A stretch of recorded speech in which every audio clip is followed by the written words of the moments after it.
જય સિયારામ. કેમ છો બધા? મજામાં? આપણા બ્લોગ જોતા હોય મજામાં જ હોય.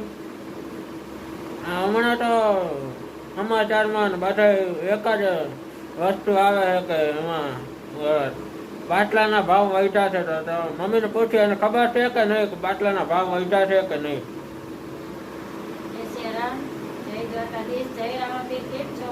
અહીંયા ટીવીમાં આવતું હોય છે વધ્યા છે બાટલાના ભાવ.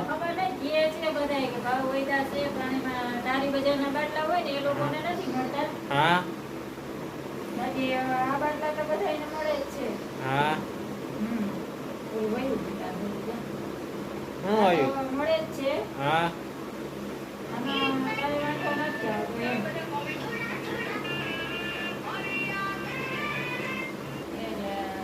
પછી કે છે બધા કે ભાવ વધ્યા હવે આપણે બાટલો પાછો ચડાવ્યો છે, બાટલો પાછો લેવા જાય ત્યારે ખબર પડે કે કેટલા ભાવ વધ્યા છે. બાકી આ મોદીજી છે ભાઈ, મોદીજી નું કઈ નક્કી ના હોય. જો જે છોકરીઓ કહેતી હતી કે અમને ચૂલામાં બનાવતા ન આવડે, એ છોકરીઓ અત્યારે ચૂલા બનાવતા શીખી ગયું છે. રસોઈ બનાવવાનું તો નહીં આવ્યું, પણ ચૂલા બનાવતા શીખી ગયું. બોલો, કારણ કે હવે એ બાટલા ન મળે એટલે તો ચૂલે રસોઈ બનાવવી પડે ને, ચૂલો ન મળે એટલે ચૂલો હાથે બનાવવો પડે છે. જમવાનું તો શું, હવે તો ચૂલે રસોઈ પણ બનાવતા શીખી ગયું છે છોકરી. હા, કોઈ તો કહી દે એમ કે અમને નથી આવડતું બનાવતા, એટલે તો ગેસ ઉપર તો ઠીક, ચૂલા ઉપર તો ઠીક. અત્યારે તો બૈરાઓ ઇસ્ત્રી ચાલુ કરે તો ઇસ્ત્રી ઉપર રોટલી બનાવે છે. બોલો, એ રોટલી કેવી થાપી હશે? અને પાછા એમ કે છે ગેસનો બાટલો હોય તો મોકલો. તો ગેસનો બાટલો તમારી પાસે હોય તો મોકલજો. શું થાય? ફાઈનલ ગેસનો બાટલો આવી ગયો. તો અરે ગેસના બાટલાની તો બધા પૂજા કરે છે, કારણ કે અત્યારે મળતા નથી એટલે. અરે ઘણા તો રાખે એમાં કબાટમાં લઈને લે. અને મોદી સાહેબ એમ કહે છે, મોદી સાહેબ તમે તો સમજવાનું બહુ ભૂલ કરી નાખી. બોલો, અને છાણા અને બૈરાઓ લઈને જાતી હોય તો વિચાર આવે છે.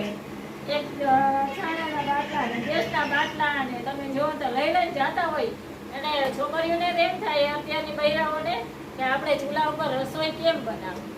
તમે વિચાર તો કરો, પેલાના માણસો કેમ બનાવતા હશે તો જુઓ. પેલા એવું કઈ હતું નહીં ને. હા, પેલા તો બિચારા બધા ચાય પણ ચૂલા ઉપર બનાવતા. અને એ આપડા ગઈઢા છે એ તો બધા કાળા તપેલા ઉટકીને બિચારા વયા ગયા છે. તો આપણે તો હવે આટલી સુવિધા આવી ગઈ ને, થોડોક ટાઈમ એવી તકલીફ પડે તો એમાં શું થઈ ગયું, કરવું જ પડે ને. આપણે ભૂખું નથી રહેવાતું કે હોટલમાં જમવા નથી જવાતું. એ બધી આપણી કઈ પરિસ્થિતિ ના હોય તો આપણે કઈ 3 ટાઈમ હોટલમાં જમવાય જાય. ભાઈબંધ આજ કહેતો હતો કે હોટલું કે બંધ થવા માંડી. મને કે મેં કીધું કાં? મને કે બાટલા કે મળવાના બંધ થઈ ગયા કે. હા, તો ન મળે તો હોટલ તો બંધ જ થઈ જાય. આપણે લાલપુર ગયા હતા, લાલપુરમાં કેટલી હોટલ બંધ હતી. હા, બંધ હતી. કેટલા હોટલ વાળા ઘણા હતા, એ તો બધા ચૂલા ઉપર રસોઈ બનાવતા હતા. હોટલ વાળા એને તો કેટલી રસોઈ હોય. આપણે તો બહુ તો 4 થી 5 જણાની હોય કે 8 થી 10 જણાની હોય. આપણે એટલી તો બનાવી, હોટલ વાળાને આટલી તકલીફ હોય તો આપણે તો આટલી થોડી ઘણી તકલીફ ભોગવવી જ પડે ને. ન મળે ત્યાં સુધી આપણે ચૂલા ઉપર રસોઈ કરી નાખવાની. બીજું શું હોય, આટલી મજા આવે ચૂલા ઉપર. ચૂલાની રસોઈ કેવી મસ્ત મજા આવે ને. યસ, તને બહુ ભાવે ને ચૂલાની રસોઈ? તો યસ તમારો ઘણી વાર કહેતો હોય કે મમ્મી ચૂલાની દાળ બનાવ ને ચૂલાનું બટેકાનું શાક બનાવ. અને અમારે વિશાલ લે પણ ચૂલાની દાળ તો બહુ જ ભાવે એને. તો એ શિયાળો હોય તો એ ઘણી વાર એમ કેતો હોય કે ચૂલાની દાળ બનાવો. તો અમે તો ઘણી વખત બનાવીએ હો ચૂલાની દાળ, મજા આવે. ઉનાળો આવી ગયો તો શિયાળાનો કહેતા હતા. હા, અને ચૂલા ઉપર જો ધીમે ધીમે તાપમાં દાળ પાકતી હોય અને દાળ શું પછી મીઠી મસ્ત થાય, કોઈ બહુ મસ્ત મજા આવે ખાવાની. તો આપણે તો જો કે મને તો આપણને તો એવું કઈ ન મળે. આપણે તો ચૂલા ઉપર ચાય બનાવી લઈએ અને રસોઈ બનાવી લઈએ. એમાં શું મજા આવે. મેં નિરાતેથી ધીમે ધીમે બધું થયા રાખે. તો એવું સમય આવે, સમય જેવો સમય હોય ને એવું વર્તમાન કરીએ ને આપણે, તો કોઈ જાતની આપણે તકલીફ પડે નહીં. અને બાકી જો તમે એમ વિચારો કે ના આપણે અત્યારે ગેસના બાટલા જળતા નથી, તો જળને આપણે કહીએ કે રસોઈ તમે બહારથી લઈ આવો, તો એ તો બિચારા ક્યાં દે, લઈ આવવાના જ છે. કઈ ભૂખા તો ન રાખે આપણને. તો આપણે એમ થાય કે હાલો આ લાકડા પડ્યા, કોઈ છાણા પડ્યા છે, તો આપણે એમ કહીએ કે ભાઈ તમે છાણા કે લાકડા વેચાતા મંગાવી દો અમને, અમે ચૂલે રસોઈ બનાવીએ. એટલો સપોર્ટ દેવો જોઈએ આપણે. જેન્ટ્સને જણને આપણે કેવું જોઈએ કે ભાઈ તમે લઈ આવી દો, એટલે અમે આ ચૂલા ઉપર રસોઈ તમને બનાવી દે. ગાંઠની મસ્ત મજા આવશે ચૂલે રસોઈ બનાવી. રોટલી ને રોટલા કેવા મસ્ત થાય, તો એમાં ઘી ચોપડેલો રોટલો હોય, રોટલી હોય, તો એ ખાવાની કેવી મજા આવે. ગાંઠનો એક રોટલો વધારે વયો જાય. તો હવે એ મહિનો દિવસ તમે રોટલા રોટલી ચૂલા ના ખાવ ને તો તમારું શરીર ડબલ વધારે થઈ જાય. તો મજા આવે ગાંઠની. એટલે કોઈ પણ વસ્તુ હોય, કોઈ પણ સમય આપણો હોય, સમયનો સામનો કરો તમે તો વાંધો ન આવે. આપણે સરળતાથી આપણું જીવન ગુજારાય. એટલે તમે જેમ બને એમ મોદીજી જે કરતા હોય કરવા દો. બાકી આપણે આપણી રીતના આપણી સફળતા આપણે કરવાની હો ભાઈ. હા, તો બધી બહેરાઓને હું કહું છું, બહેનોને, કે ભાઈ ધ્યાન દઈને હાલવાનું. આપણે ધ્યાનની બહાર નહીં જવાનું. આપણે જેવો સમય હોય એ પ્રમાણે તમે વર્તમાન કરો, કાંઈ વાંધો ન આવે. અને આપણે આમાં જળને સપોર્ટે દઈએ કે ના ના કઈ વાંધો નહીં, તમે તમારે થોડીક વાર બેહો, હમણાં રસોઈ બની જાય. એમાં હમણાં હું ચૂલો પેટાવીને બનાવી નાખું એમ કેવું જોઈએ આપણે. આ તો આપણે એમ કહીએ કે ના હો બાટલો થઈ ગયો છે, તમે ગમે એમ કરો, ગમે એટલા પૈસા બે તમે લઈ આવો, એમ ન આવે. તો એ બિચારાઓની મજબૂરી હોય કંઈક. તો અમે વાળામાં કેટલીક 3-4 કલાક સુધી લાઈનમાં ઉભા રહીએ ત્યારે બાટલા મળતા હોય, તો એ બિચારા આવીને જમવાનું આપણે બનાવીએ તો એ શું ખાઈ શકે? કાંઈ ન ખાઈ શકે. એને અત્યારે આપણે સમય હોય એ પ્રમાણે વર્તમાન કરતા શીખો તો વાંધો ન આવે. એટલે બધી બહેનોને હું કહું છું કે ગેસનો બાટલો ન હોય ને તો તમે એને ગેસ ન હોય તો કંઈ વાંધો નહીં, ચૂલા ઉપર તમારે આજુબાજુમાં ક્યાંય હોય તો લઈ લેવાનું. ચૂલા ઉપર રસોઈ બનાવો, રસોઈ બનાવીને આપણા ઘરનાને બધે પરિવારને જમાડો.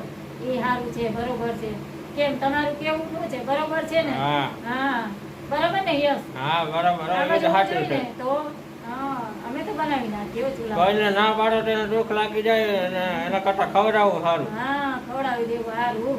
તો કોઈને ઓલું ના થવું જોઈએ. આપણે ઘરના બિચારા ધંધો કરતા હોય જણ, તો એ બિચારા આપણે એમ કહીએ કે લ્યો આ નથી, હું કરવું હવે, તો કેમ બનાવું એમ નહીં, કઈ વાંધો નહીં, તમે તમારે હું હમણાં બનાવી નાખે એમ કહેવાનું. બરાબર ને? તમારું કેવું શું છે તો એ કોમેન્ટમાં જણાવજો. અને અમારી યશને તો ચૂલા ઉપર રોટલી બનાવતા હોય તો બહુ મજા આવે હોય એને. ખાંડ વાળી ખાવાનું બહુ મજા આવે. ખાંડ ને ઘી વાળી રોટલી બહુ મજા આવે એને ખાવાની. આવો સમય હોય તો આવું જ કરવાનું. એવું નહીં વિચારવાનું ગેસના બાટલા નહીં ચડે, આપણે શું કરશું શું નહીં. આપણે આનો સપોર્ટ દેવાનો જણને કે ના ના તમે તમારે કઈ વાંધો નહીં, અમે બનાવી નાખું. અમે કલાક અડધી કલાક બહુ તો મોડું થાય આપણે ઈ જ ને. તો આપણે સમય હોય એવું વર્તમાન કરવું પડે ને. બરાબર ને? હાલો મળીએ બીજા બ્લોગમાં. તો બાટલા ભાઈ જો તમે કાલે વયા જાય તો હું શું કરીશ? કાંઈ ન કરાય હો ભાઈ. હા, એ તો બાટલો તો વયો જાય તો ભલે ને વયો જાય. આપણે ચૂલો પેટાવી લેવાનો. ચૂલો પેટાવી રસોઈ બનાવવાની. હે એ તો આમાં આવતું હોય ઇન્સ્ટાગ્રામમાં ને યુટ્યુબમાં નોમાં. તો ભાઈ એમ કે તું કાલ વયો જાય તો હું શું કરીશ? શું કરવાનું હોય? ચૂલો પેટાવી લ્યો, ચૂલો પેટાવી રસોઈ બનાવવા માંડવાની, આપણે જમી લેવાનું, બધાને જમાડવાના. એમાં શું હોય ત્યાં? હા, તો આપણે તો જો કે આ ગામડા વાળા, સિટી વાળા, ગામડા વાળા, આપણે સિટી વાળા એમ હોય, ગામડા વાળા હોય. સિટી વાળા માટે ચૂલે રસોઈ કરવા. પછી તો બધા હરખા ના હોય કઈ, બધા કઈ સધર ન હોય, કોઈ પૈસા વાળા એટલા બધા ન હોય, એ ચૂલે મંડે બનાવવા. જેવો સમય હોય એવું વર્તમાન કરવા માંડે. પછી તો હા થાય. મોદી સાહેબ કઈ આખી જિંદગી નહીં રાખે આવું ને આવું કઈ. ગમે તે સમય એનું યુદ્ધ બંધ થશે એટલે બાટલા ચાલુ થઈ જાય તો એટલો ટાઈમ આપણે ન કરી શકીએ. કઈ કરી શકીએ ને પણ ન કરી શકીએ. કરવાનું જ ગમે કામ હોય ને કામ કરી લેવાનું. હા, એમાં કઈ વાંધો જ નમરે. સમયને ઇલેક્ટ્રિક સબડી હોય અત્યારે તો એ વધી ગયું છે તો થોડોક ટાઈમ તમને બિલ વધારે આવે. બિલ વધારે આવે એ કરતા આપણે ચૂલો પેટાવીને ચૂલે રસોઈ ન કરી નાખીએ. કરી જ નાખાય ચૂલે. હું તો એમ જ કહું, મારું કેવું ઠીક છે, ચૂલે રસોઈ કરી નાખવાની, કોઈને પૈસા નહીં રાખવાના. આજે આપણો વિડીયો આવશે યુટ્યુબમાં. આપણે કાલે મૂકો તો આજે મૂકતો વિડીયો. આજે આવી જશે વિડીયો તો બધા જઈને જતા આવજો. બાકી આપણો વિડીયો ગમ્યો હોય તો લાઈક કરજો, શેર કરજો, કમેન્ટમાં જણાવજો કેવો લાગ્યો વિડીયો. બાકી કેમ તમારા કલેજા મજામાં? ચાલો હવે મળીએ બીજા નવા બ્લોગમાં.